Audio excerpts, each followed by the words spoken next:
Okay, let's dig into this. We're doing a deep dive today on something really focused but super valuable if you're looking to level up your ethical hacking, preparing for the OSCP, hmm especially if you've already got some basics down, you've used Nmap, maybe done some try hack me, wrestled with Burp Suite a bit. This is definitely for you. Yeah, that's right. We looked at some source material that lays out, well, what they call a pretty clear, practical five-step roadmap. And it's Cool. aimed right at those intermediate learners facing the OSCP challenge. Right.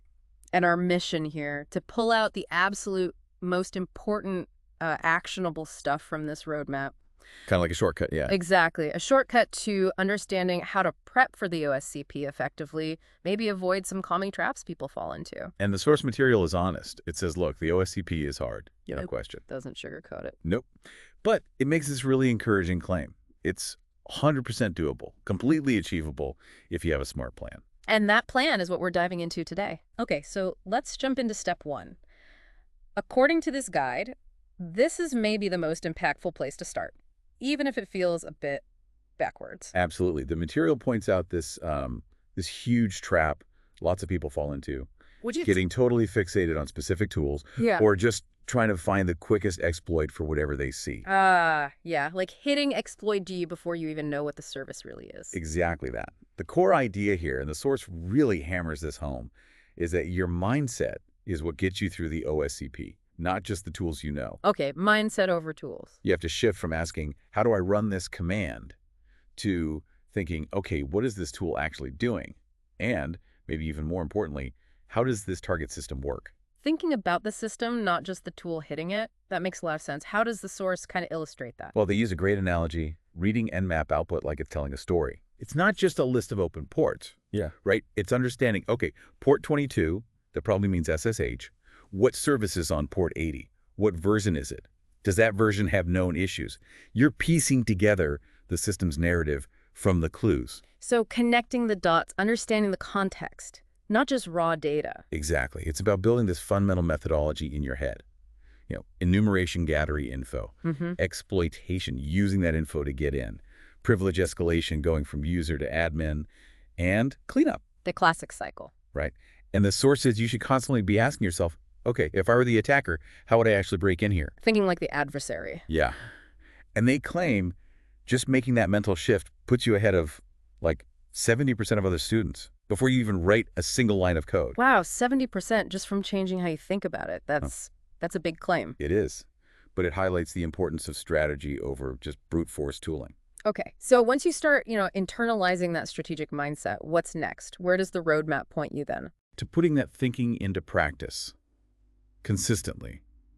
Which brings us neatly to step two, implementing a focused practice routine, not just random hacking. I can see the mistake already. Just jumping between random boxes on HackTheBox, watching hours of videos, or hitting walkthroughs the second you get stuck. You nailed it. The guide calls that basically unfocused messing around. Their solution, a consistent, deliberate routine. And what do they recommend specifically? Just 1 hour every day, working on medium difficulty boxes. Okay, 1 hour a day. And they mention where to find these, like Hack the Box or Try Hack Me, but focusing on ones tagged OSCP-like. Exactly. Because those are designed to mimic the style you'll actually see in the exam. It's targeted practice. Makes sense. But step two adds something else the source says is absolutely crucial, not optional. Oh, Documentation. Rigorous documentation. After you finish a box, whether you rooted it or totally failed, you have to write down what happened. you mean like exactly how you found the vulnerability, which tools worked, which ones didn't, that kind of detail. Precisely. Every command you ran, every dead end you hit, what you learned from it. The authors really push this. Document the failures too. Understanding why something didn't work is golden. Documentation. It sounds kind of tedious, I gotta admit, but I can see how looking back at those notes would be super helpful, like building your own personal cheat sheet. It really is. It cements the learning, and you end up with your own searchable knowledge base of what actually works for you. Okay, that makes sense. Right, step 3, the source identifies this as a major sticking point for a lot of students. Privilege escalation. Yep. Right. This is where people hit a wall consistently. And why? Why is Prozesk such a hurdle? Well, because it really demands you understand how Linux and Windows systems actually work internally. Permissions, processes, configurations. It's often not about running some well-known public exploit. It's about spotting misconfigurations, maybe chaining a few small weaknesses together to go from a nobody user to root or admin. Okay, so for Linux Prevesc, what specific things does the source say to focus on? They list a few key areas. SUID binaries, those are files that can run with the owner's permissions, often root, which is risky if they're not secure. Right. Also, cron jobs, scheduled tasks that might run as root.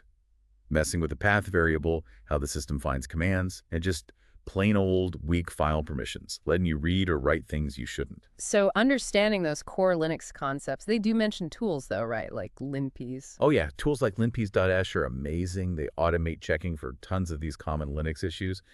But again, the source stresses. Yeah. You need to understand what linpies is looking for. Don't just run it and pray.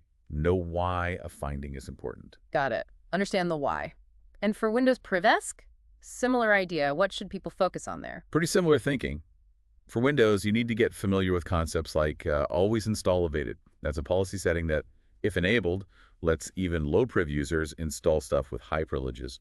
Big mistake. Yeah, sounds like it. Also, weak service permissions, where a service running as a system has permissions that let a regular user tamper with it.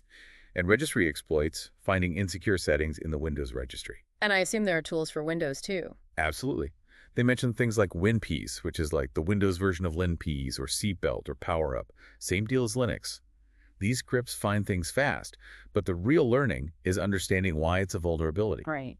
The materials strongly suggest practicing these specifically, finding dedicated rooms on TryHackMe or similar platforms focused just on Linux Prevesc and Windows Prevesc. Just drill those concepts. Makes total sense. Hammer away at the parts where most people struggle. Okay, step 4 then.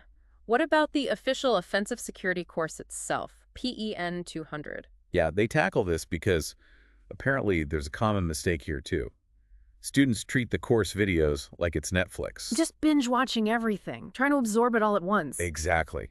The source argues that's not effective. Instead, they say treat PEN 200 like a proper university course, systematically. Okay, how so? What's the recommended flow? It's specific. First, watch the video for a topic. Then, immediately read the matching section in the PDF guide. Then, and this is key, do the exercises for that topic. And finally, apply what you just learned in the official labs. Watch, read, do, apply. Very structured. Break it down. Engage actively with each bit. And they mention the lab report too. Seems like a big deal. Yes, they really emphasize doing the lab report, even though it feels like extra work. The guide points out that if you do it properly, following their guidelines, you get valuable bonus points on the actual exam. Bonus points are always good. Definitely. But beyond the points, just the act of structuring your learning like that, watch, read, do, apply, helps you retain the knowledge way better than just passively watching videos. Yeah, active learning always wins. Okay, final step. Step 5. The source calls this one the most powerful step, and interestingly, says it's something almost no one talks about seriously. This is simulating the actual exam environment, but doing it before you even book the real thing. Whoa, okay. A full mock exam. That sounds intense. How does the source say you should actually do that? The idea is to mimic the real OSCP conditions as closely as you possibly can. You pick, say, 4 or 5 medium to hard boxes, maybe from HackTheBox, maybe OffSec's Proving Grounds. Importantly, boxes you haven't touched before. Okay, fresh boxes. Then you give yourself a strict 24-hour window, just like the real exam. Wow. No hints, no walkthroughs allowed, no asking for help. You have to actually struggle through it, just you and the machines within that time limit. And let me guess, the crucial part comes after the 24 hours, the report. You got it.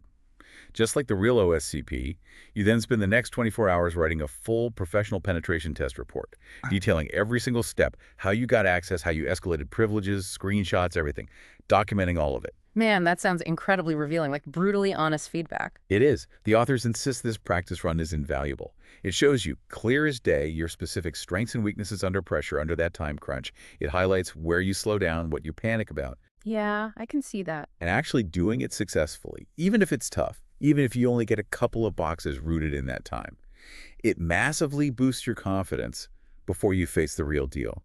It makes the exam format feel familiar, not terrifying. So yeah, there it is. A pretty clear, smart path laid out in 5 steps for tackling OSCP prep.